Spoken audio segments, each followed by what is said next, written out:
solve your problems. They're in their 30s, disabled and queer. Agony onto a funny and modern. If you want it solved, Em and Maddie are here. Hi, I'm Emily Dash. And I'm Madeline Stewart. We're here on Gadigal land of the Eora Nation.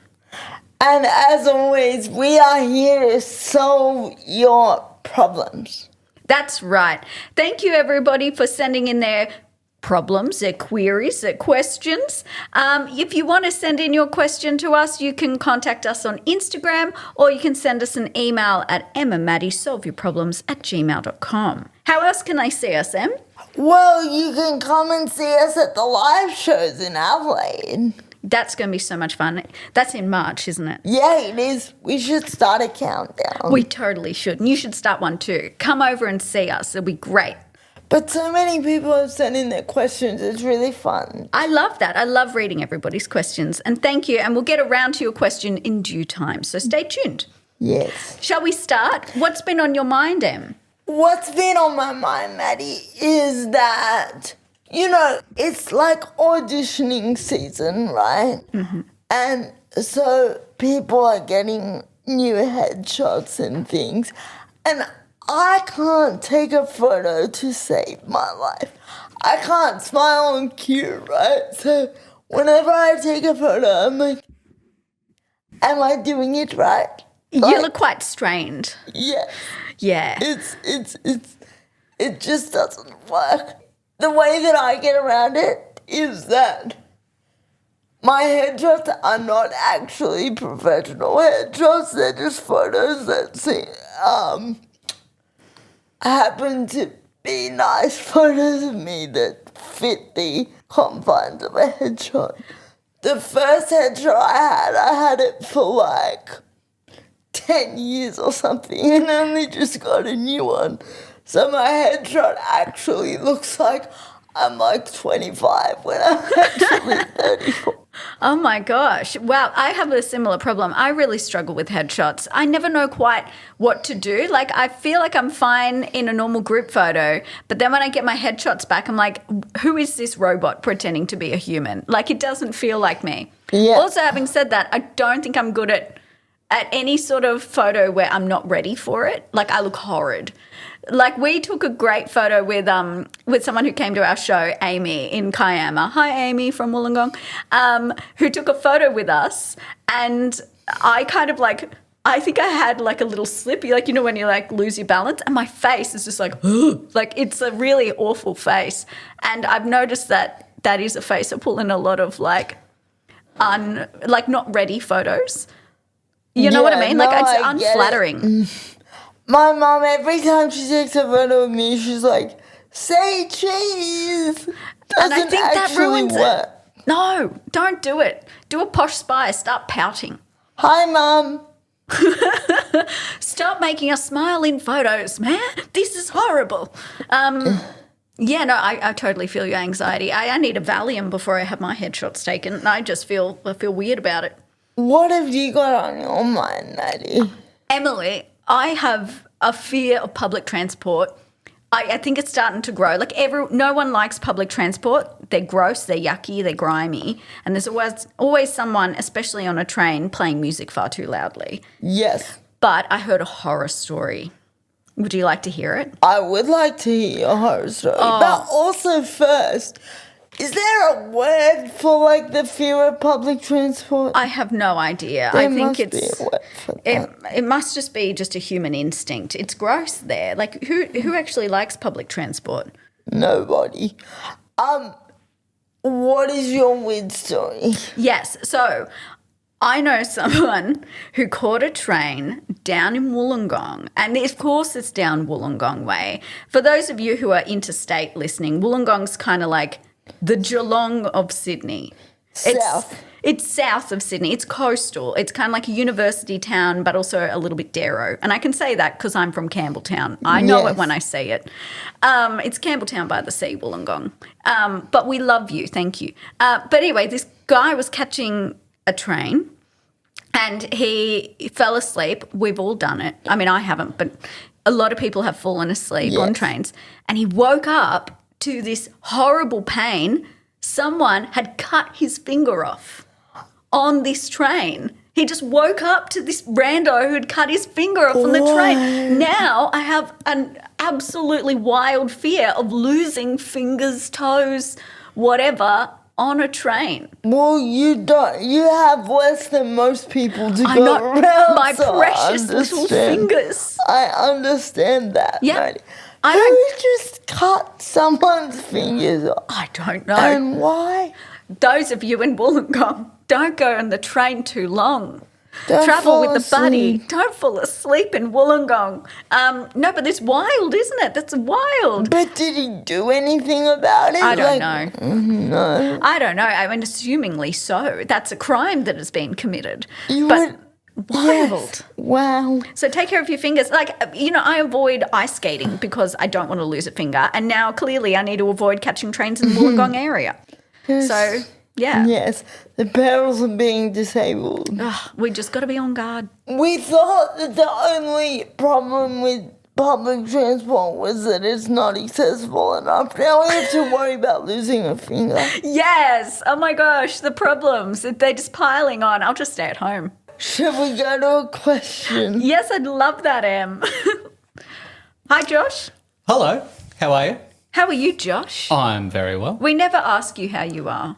I'm doing okay. I'm plugging along. Good, good. I'm glad you're fine. What's a question? What's the deal with people not being demure and mindful when using the accessible bathroom when disabled people use it? It happens all the time, especially today. Oh, that sucks. I hate it when people do that.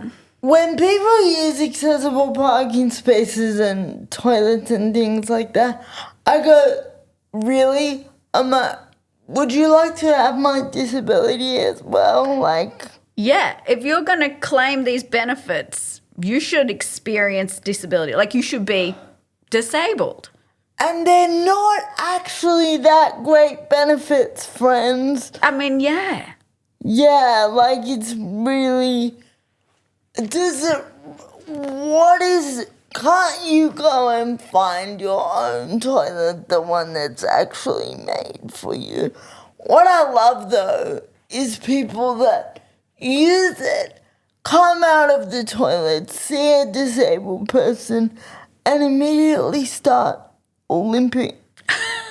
Yeah, or they just go, oh my gosh, I'm so sorry. And like, yeah, I understand sometimes people might need to, like, if they're like imminently going to poo their pants and they're like, I need to go now. Like, I have some sort of like, as a human, I can understand. But like, Okay, so you there's a think difference there, between there's like an emergency.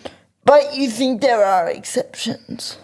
I think as a human being, I would empathise with someone who desperately needed it and then came out and apologised about it and explained the situation. Like, we could have empathy about that and wouldn't be so bad. I wouldn't advertise for people to use accessible bathrooms unless they need it.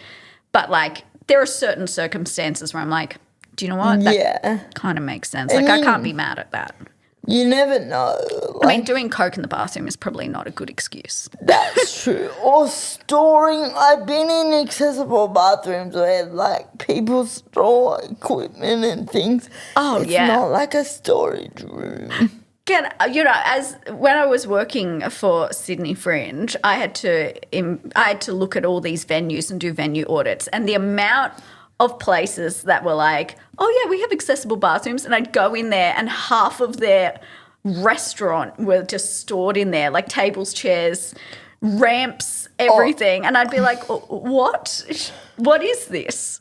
And it's funny because people are getting, the question said, especially today, and I think people are getting more aware of it, which is good.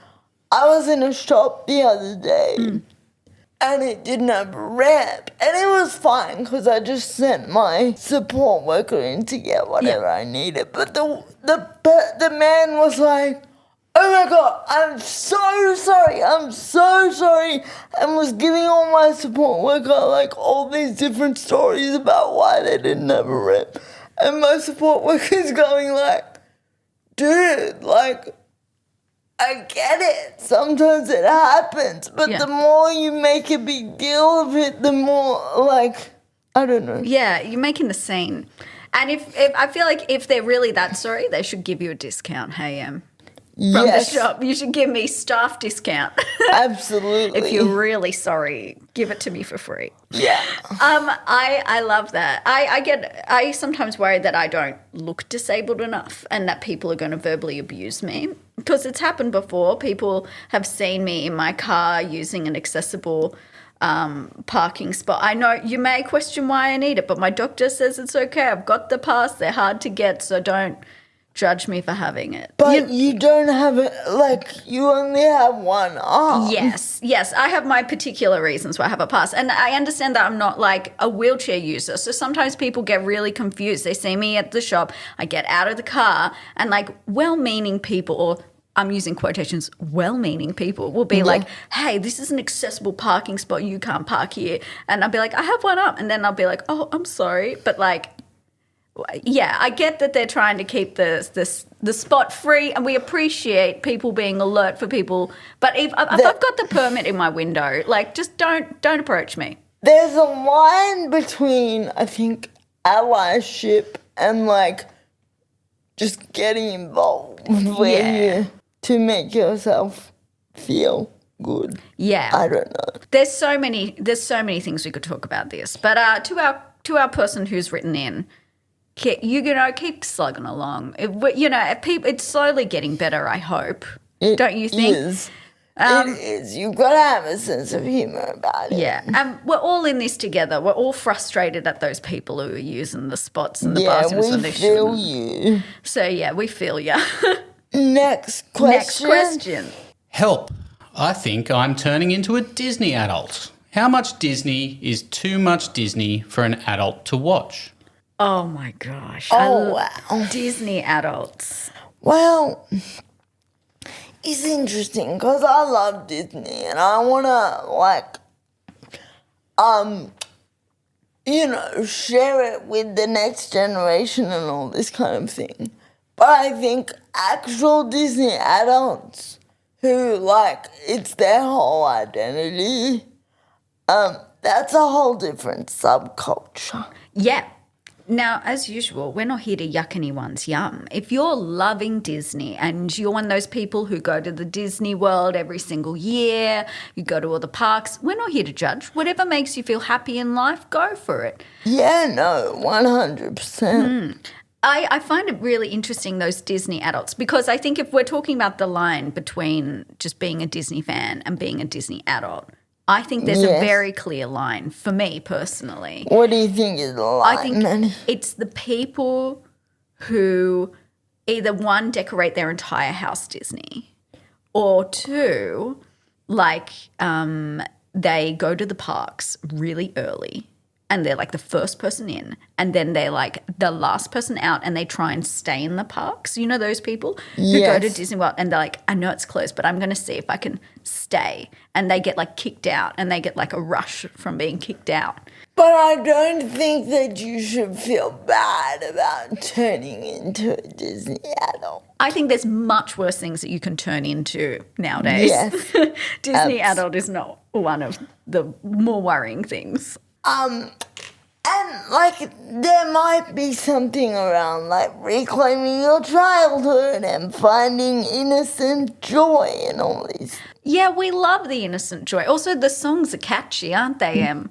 They're so good. What's your favourite Disney film? It have to be The Lion King, doesn't it? Really? Yeah. I find The Lion King a bit scary. I don't like Scar. He makes me uncomfortable. And there's something about talking animals. They shouldn't be talking, Emily. Oh, wow. Them fighting words. Having said that, though, I would say one of my favourite Disney films is Aristocats. So I feel like cats could talk because they're domesticated, but any other animals probably shouldn't. Wow. Cartoons are fine for me, but live action freaks me out because they look too real. Yes. They shouldn't be talking. There is a live action one of Lady and the Tramp. It gives me the creeps. Yeah, it's pretty wild. Yeah. Anyway, So that's Disney enough of adults, go for your life. Yeah, go for your life. If you're not terrified by the live action like me, go for it. I think, yeah. And also, like, Disneyland is fun. Maybe you could be one of those actors that dress up in a Mickey Mouse costume and then you'd be... Do you know, I would love to work at Disney. I would love to work in the, like, Star Wars section. Is that your thing? Yeah. Star Wars? I would get I'd be a Disney adult if I could be a Star Wars Disney adult. There are people who do that for Star Wars specifically. Yeah, but I'd love to work in Disney World as a Jedi. And Lego and all sorts of things. Yeah. I have so many Lego flowers. Oh my gosh, am I becoming a like a Disney adult, not Disney adult, but like a Lego adult? My friend Sophie went through a Lego stage for a while. I think that's legit. I think potentially it's an ADHD thing. I think maybe yes. I think I'm just like, oh, I love Lego, and then I'll put it down. Maybe you like try a Rubik's Cube. I think you would like that. No, I think that would frustrate me. Oh, I'd just peel all the stickers off. Yeah, to answer your question, I think it's fine to be a Disney adult. Own Yes. it. Just go for it. Because Dress as a people princess say every the day. same thing about Swifties. Yes. I'm like, yeah.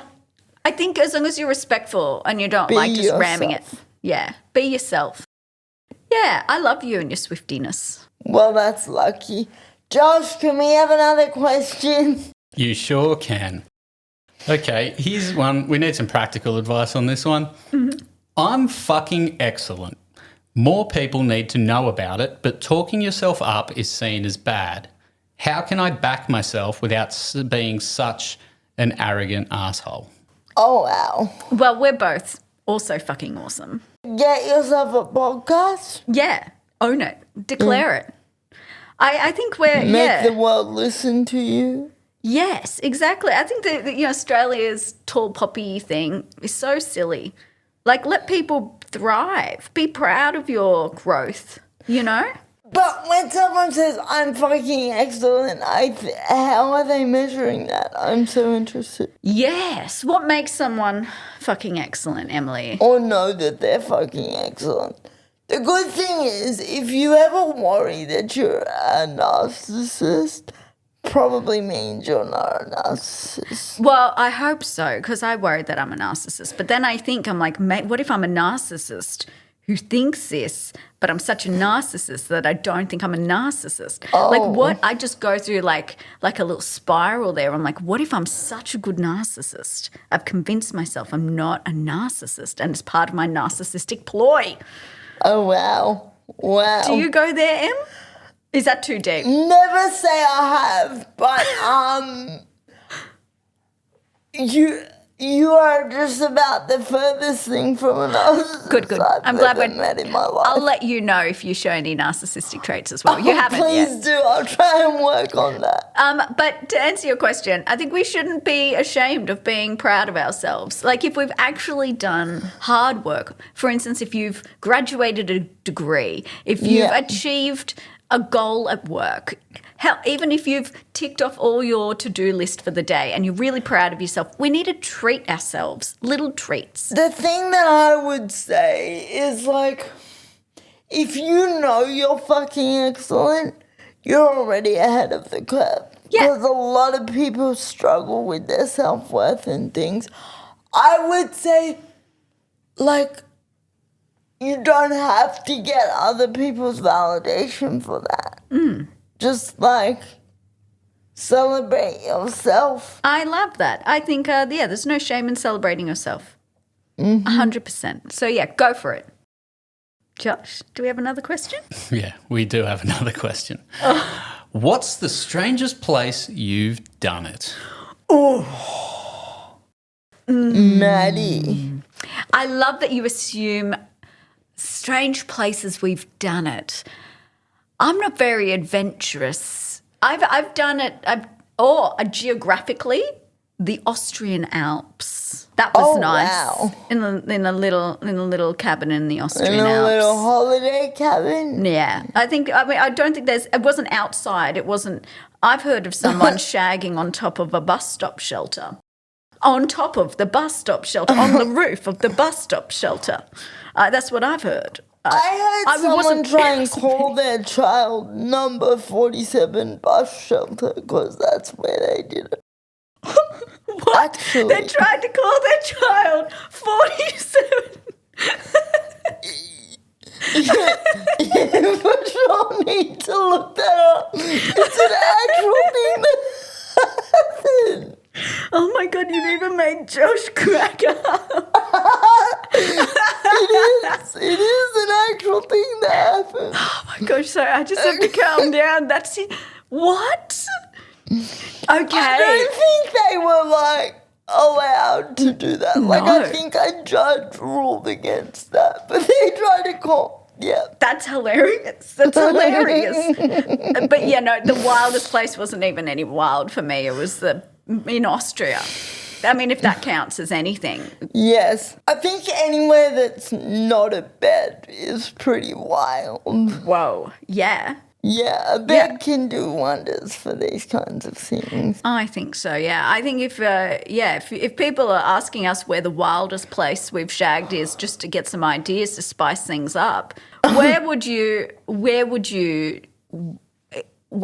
want to, like, the ideal shag Where would spot? you want to? Maybe somewhere in Vanuatu. You know, somewhere hot where the water's warm and maybe I'm thinking about Twilight. You know, the end of Twilight when they're in the honeymoon and they talk about they're walking into the water. I'm like, that sounds really nice. They're literally dead. Yeah. They're not dead. I don't know. I mean, yeah. Yeah. Edward was at that point. But yeah, Yeah. I think that maybe a beach would be nice, although quite abrasive, don't you think? Yeah, you get on the sand and all your bits. Yeah. Yeah. You've been no. washing sand out of your flaps for a fortnight. You know, you just keep finding it every time you wipe. Yeah. Use a shell. So definitely not on a beach, but like, for me anyway. But like, I think for anyone who has any kind of physical disability, sex can be wild wherever you do it because there's all kinds of involuntary movements that happen and like, I don't know, pulling hairs out of places that you didn't mean to and all this kind of thing. It seems quite So, wild. Who knows? Yeah, I love that. Yeah, I Yeah. think. Places are not the only way things can get wild. That's what I will say. Whoa. We're giving some good advice today. We are. I think so. But yeah, I think everyone get a bit wild with it. Try something new. Why not? Yeah, That's try your homework something a for the little bit week, spicy. listeners. Yeah, get spicy with it. Josh, come on, give us another question. Why not? What's something that people would be surprised to learn about your disability? Wow, that's so interesting. That I like my life. Because a lot of people think that I hate my life. I once got into a 20-minute argument with a drunk person who tried to tell me that I couldn't possibly like my life. What? So, What no. a hill to die on. I was at this event. Thank goodness, I can't remember what it was. Otherwise, I couldn't put it on a podcast. But I was at this event. It must have been a fundraising event because people were drunk. Yeah. And this woman came up to me and was like, "Oh, like, you're really inspiring because, you know, if I was you, like, your life is so hard, and if I was you, I wouldn't know what to do with myself, and rah, rah, and you Yeah. must really hate your life." And I went, "Oh, no, like, I actually like my life," and I was trying to educate her, and I was like, these are all the reasons, you know, things that I'm grateful for and all these things. And she legitimately refused to believe me. That's wild. And at what point do you go, "Okay, lady," rather than like trying to argue with this person? I think she might have had other things going on in her life that Yeah. made her want to hate disability and hate disabled people. Yeah. I think that's so bizarre. And also, like, can we just state that as disabled folk, we always are talking about our quality of life from a young age, whether we're talking to hospitals or just people on the streets. Our quality of life is a subject that is always brought up to us, and we're always like defending our lives and our life choices. Yeah. And non-disabled people or people without disability, they don't ever have to really be in that scenario. I think a lot of people just wouldn't even know where to begin to think about justifying that their life is nice. Hey guys, Josh here. At this point in the day, Emily's camera died, which is clearly an act of God or perhaps a witch's curse, and definitely nobody's fault for not remembering to charge the cameras. Obviously, if you're listening to this podcast, that doesn't really impact you, but for those watching the videos on Spotify or YouTube, I just wanted to explain that the recorded footage of Emily ends here. What would you say is a surprising thing about your disability? I think something that surprised me is how much having one hand affects like the rest of my body. If we're thinking like medically, something that surprised me was that like I didn't realize having one hand, I bring my left arm forwards quite a lot. So it affects my spine and it affects my wrist and affects like all these other parts of me. To sort of lengthen. Yeah, because I bring my left elbow to my right hand and it skews the rest of my body. So it's interesting how there's like a little domino effect. So I'd say that that's something interesting. Yeah. But I very much, I'm the same with UM where people are always asking me if my life's even worth living. And I'm like, I mean, I have one arm, come on. I'm constantly shocked that there is a bias against people who are just so happen to be born differently. Like in my case, like I was just born this way, like I didn't control it and now suddenly my worth is attached to this. It's just baffling to me that disability is even an issue that people get uncomfortable about because I'm so used to it and I'm so comfortable in this sphere in this world. It's changing though. It is, which is so exciting for me. I love it. Don't you? I'm loving the changes. I do. Anything's positive, as you say, where we don't have to constantly justify our existence. Yeah. I mean, the bar's on the ground, isn't it? Yes. Yeah. Josh, do we have another question? Yeah, actually, we got one that's kind of related to that.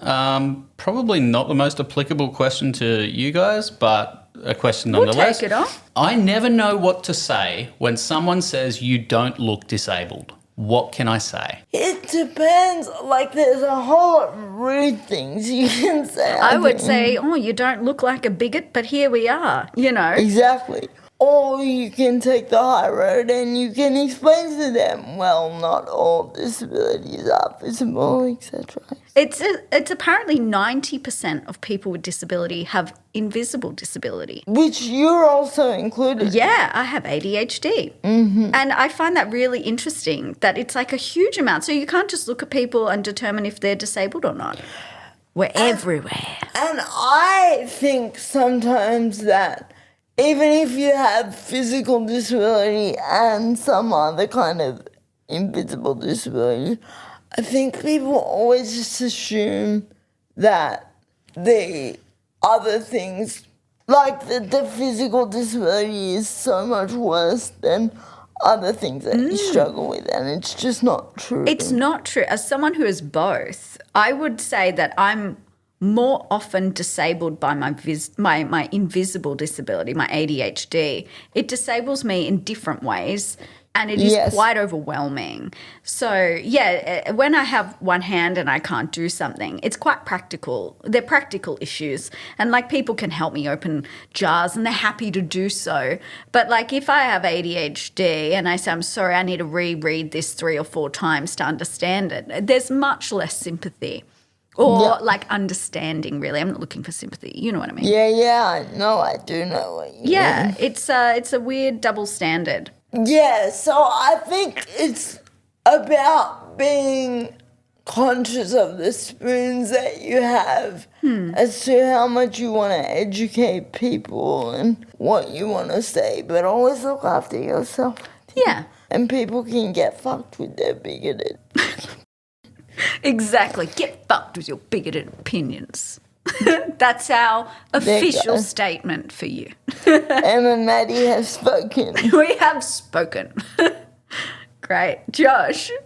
Well, it's our favourite time of the week again. Woohoo! It is time for Dolly Doctors, where I dredge up a sealed section question from a 2005 edition of Dolly magazine. So this question comes in from Worried in New South Wales. I'm 14 years old and I've just got braces. Is this going to turn boys off? And if I kiss a boy who also has braces, could our braces get stuck together? Did you have braces, Em? I've never had braces. Really? I have. So you are probably better placed to answer this question. I hated my braces. I think that it should be. Maybe we should get a photo of you. Oh, God. Okay, I will see what I can dig up for us, but no promises. I hated my braces. I thought they were terrible. My family, my mother, she decided instead of having the metal braces that I would have clear braces because they'd be nicer. But what actually happened is the clear bands yellowed because like you're eating food. Yes. And so it made my teeth look so horrible and yellow and like I wish I just had normal metal braces, you know. Do they interfere with kissing and such? Well, in high school, I don't think I had many offers for kisses, but they would cut up my little mouth, so I didn't feel. I reckon any opportunity for a kiss, go for it. If you both parties are desiring the kiss, go for it, but pucker. I think if you have braces, just pucker a bit more. So there's padding. You didn't have dating in high school? Oh, Emily. I mean, last episode you knew what I did to get a boy's attention. I baked him a cake and I put it in his locker. And I think that you can tell by my moves I was not the most charismatic teenager. I mean, Josh and I knew each other in high school. That's Yes. how we know each other. So Josh there you can go. confirm for the podcast that I was a strange little braces A strange little little lady. Hey, creature. Josh. You were a weird little creature. Oh, we've heard it here first, folks. Josh is not allowed to tell any embarrassing stories of me from high school. High school dating is a trip. I was dating people from the time I was like 12. It was wild. Emily, Yes. wow. Yeah, no. So when you were 14, did you have a little boyfriend? I did. I had a boyfriend when I was 14. Did Yes. you smooch? Oh, yes, we smooched quite a lot. I think for the first 2 weeks of us dating, I'm pretty sure that's all we did. Oh, remember dating when you were young and all you would do is make out?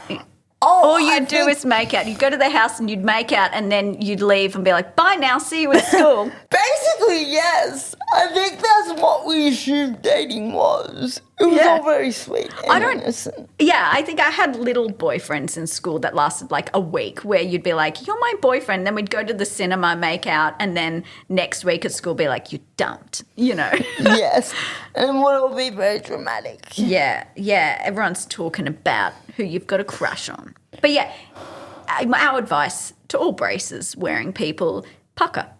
Yeah. Just get those Always lips in pucker, there. actually. I think it makes things a bit more interesting. People who don't pucker enough when they kiss, I'm sorry, but if you're going in with a flat lip, you've seen, like even in cartoons, they pucker their lips. Like I don't know where these people are getting the idea that they can't pucker. Correct. Please, if that is you listening at home, Pucker up, friends.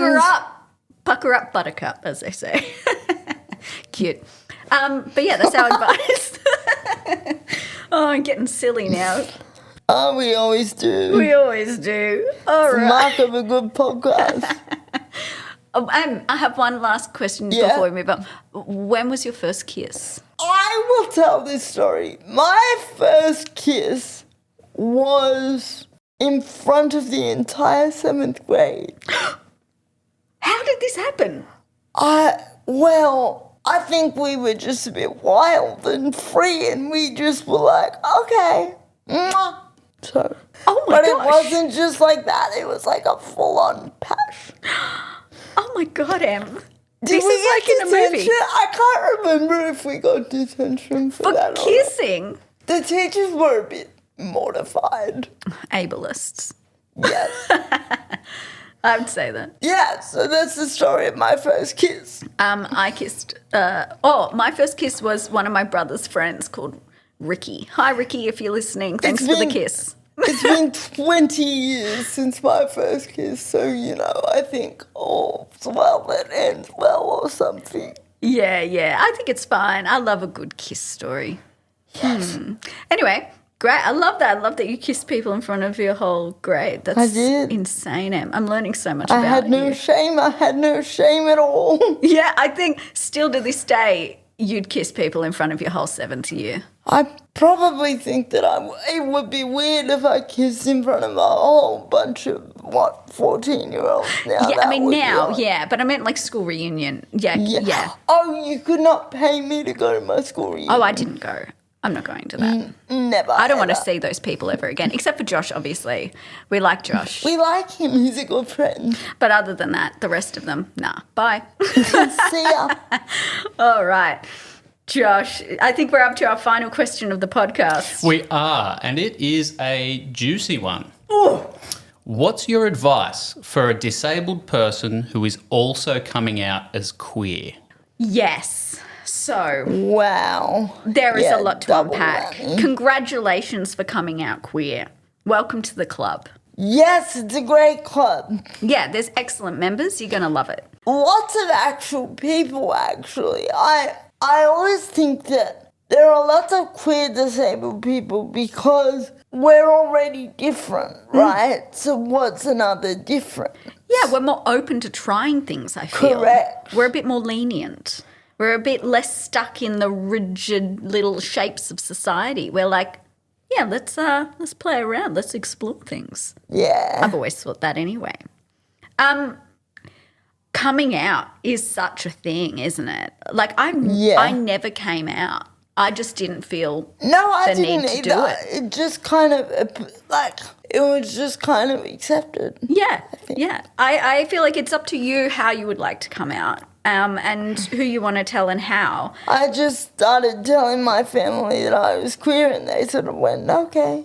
Yeah, I Which I actually, know is very privileged. that's so privileged. I wish I had a similar thing. Like I didn't really tell anyone I was queer. I just started doing queer gigs in the comedy scene and just started doing like Mardi Gras gigs. And I thought, if you haven't put two and two together by now, come on.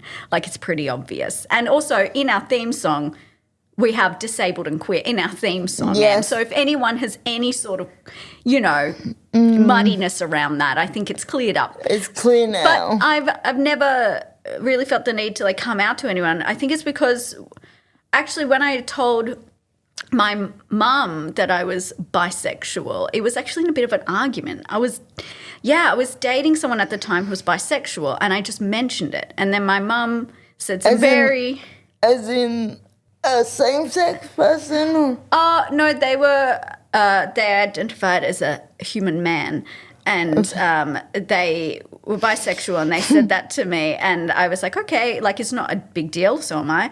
And then when I went home and it came up in conversation, my mum was asking about them, she was just like, oh, they're going to cheat on you because they're bisexual and Wow. just like Molly Meldrum. And that was her excuse. Like that was the only bisexual person she could think of was Molly Meldrum. That's And- such a random... Exactly. She's like, he'll cheat on you, just like Molly Meldrum. And then I was very upset because I was like, I'm bisexual. Are you saying I won't have any meaningful relationships? And then she backpedaled and, you know how arguments are. But I think it was enough for me to be like, I don't think I want to have conversations with anyone about who I shag and how. It's no one's business. I'm Correct. just going to live my life and I will open up about it with people who I want to open up about it with. And I slowly built more confidence about talking about it. Yeah, but Yeah. if you also want to have a big party, you should. Like, find My advice would be to find community. Yeah. Yeah. Community helps everything. Yes. That's our advice to you. Good luck coming out. Thank you for sharing that with us. Let us know how you go. Indeed. I think that's the end of another episode. End of another episode, Em. Oh, it's been so fun talking to you. It has been. I can't wait for the next one. Yeah, everybody send us your questions as usual to Instagram or email us at emandmaddiesolveyourproblems@gmail.com. Otherwise, we'll see you in Adelaide. Woohoo! See you in Adelaide. Bye, everybody. Bye-bye.